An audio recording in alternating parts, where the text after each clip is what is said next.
I know I have a microphone now. I have been working at Thomson Reuters for now 31 years. So I worked for Dr. Garfield back in 1980 and then moved to the production of the JCR and managed the JCR for a number of years.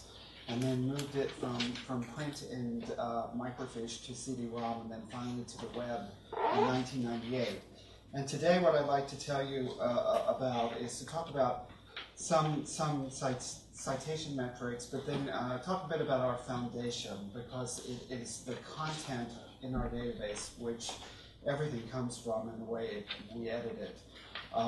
The importance of benchmarks and baselines and how you could use them in editorial work, and then also talk about some practical applications. So the Web of Science is our foundational database, and it is a database that goes back to 1900. We endeavor to cover the highest impact literature in the sciences, social sciences, and arts and humanities. And we have a team of 40 people in Philadelphia who are doing that selection. They are comprised of two different groups: publisher relations and publisher selections. And they work closely with you to look at the content in comparison to the content we already have in that category, and everything is analyzed and evaluated within its category. We currently cover in the sciences over 170 different categories, and the JCR categories are number about 170 in the sciences. Social sciences and arts and humanities, we cover about another 75 or so. So they're about almost 250 categories or so. And one of the things that's very, very unique about the content is that from the beginning we have published a database where we study the content, edit the sections using document types, building an authority file for each publication, and that authority file then travels through the production system. So we try to be as consistent as possible, and the editorial process itself is one that certainly has changed. Back in the 1990s, we moved to an image-based production system. But essentially, we have probably 6 months worth of training for any editor to go through, a production person, in order to learn all the rules of how to process all the references and all the different types of materials. And one of the things that we do is, from the beginning, is we process all the authors, all the author affiliations, and all the cited references. And we do about 2 million articles per year currently, and about 70 million cited references per year. And in any given year, there are about 1 million unique organization names in our database. So it's a rather large database, about 7 gigabytes per year. Now, as I said, we have that collection development going backwards as forwards. In the sciences, we cover about 8,900 titles at this point. It's approaching 9,000 titles, 2,800 titles in the social sciences, and about 1,550 in the arts and humanities.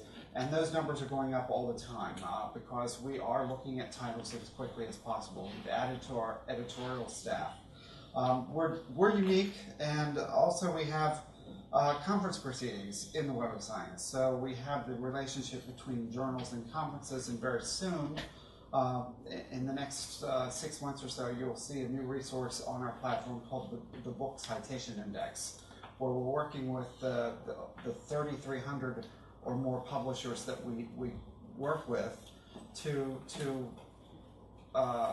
access their books, to acquire them and then process them. And they will be processed the same way as journals, and you'll have seamless navigation between books, journals, and conference proceedings. And we cover about 12,000 conference proceedings per year, 2 different editions, sciences and social sciences and humanities. We'll have the same thing in the book content as well. So that's coming at the end of the year. Now, what we cover and how we select it, we're neutral. From the beginning, we processed acquired titles from the largest commercial publishers to the smallest society publishers. And Deborah said at the beginning that we cover over 1,000 open access titles. Well, it's actually closer to about 1,300 if you look at all of our resources. Some of them are not covered in the Web of Science, they're in Biosis. So we look at those titles, open access titles, obviously, as quickly as possible because we can pull them down. But we're working with you to identify which ones we should look at as quickly as possible.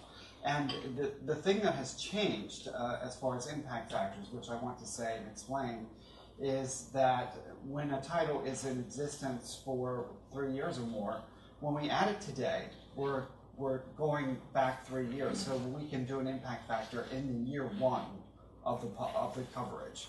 So all titles in the sciences and social sciences, if they have been in existence for 3 years, because we need 3 years of data, when we cover them in the sciences and social sciences, they will get an impact factor in the first year. And that's our policy at this point, and we've been doing that for the past year. In the sciences, we have the 8,900 titles in the JCR, and then we have the 2,800 or so in the social sciences and in the Journal Citation Reports Social Sciences edition. We look at the timeliness of publication. Obviously, open access is very timely, but we look at whether there is a store of articles and that the issues are coming on the frequency that the publisher intends to publish. And we look at international publishing conventions, the bibliographic information at all levels for journals, articles, authors, and cited references, because we want the information to be searchable. And then we look for English language article titles and abstracts in the sciences. In the social sciences and arts and humanities, that's not a necessity. We look for them, certainly, but in the sciences, it is it's a requirement for coverage. And then we look for peer review.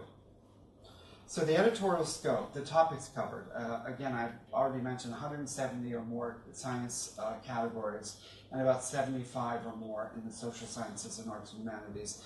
And the nature of the overall content of the publication, original research articles, reviews, editorials.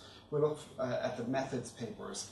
We want to assure that the content is at the appropriate intellectual level for the 5,300 universities, research institutes, and government agencies that have our data and access it every day.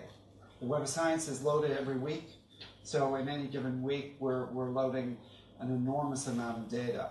So subjective considerations are important here. Essentially, we're looking at what the journal brings. Does it take that category a step forward? Does it enrich the content? There are no numbers games. We're not operating on a numbers game that we can only cover a certain number of titles. We will cover as many as we feel add to the database. We look for diversity as well. Authors, editors, and editorial advisory board members. Are they diverse? Does the journal reflect the global nature of research today? We look at that very carefully. Our data, in fact, we study that, and I'll show you some slides in a minute or two, where the data itself, I mean, we've been talking about China. China has surpassed other nations, and although with Chinese authors on articles, they are publishing second to the United States at this point in numbers of articles with at least one Chinese author associated with the article. In the past few years, we've focused on regional journals because science is very international at this point. The exponential growth of the international collaboration is unprecedented in the last 10 years or so.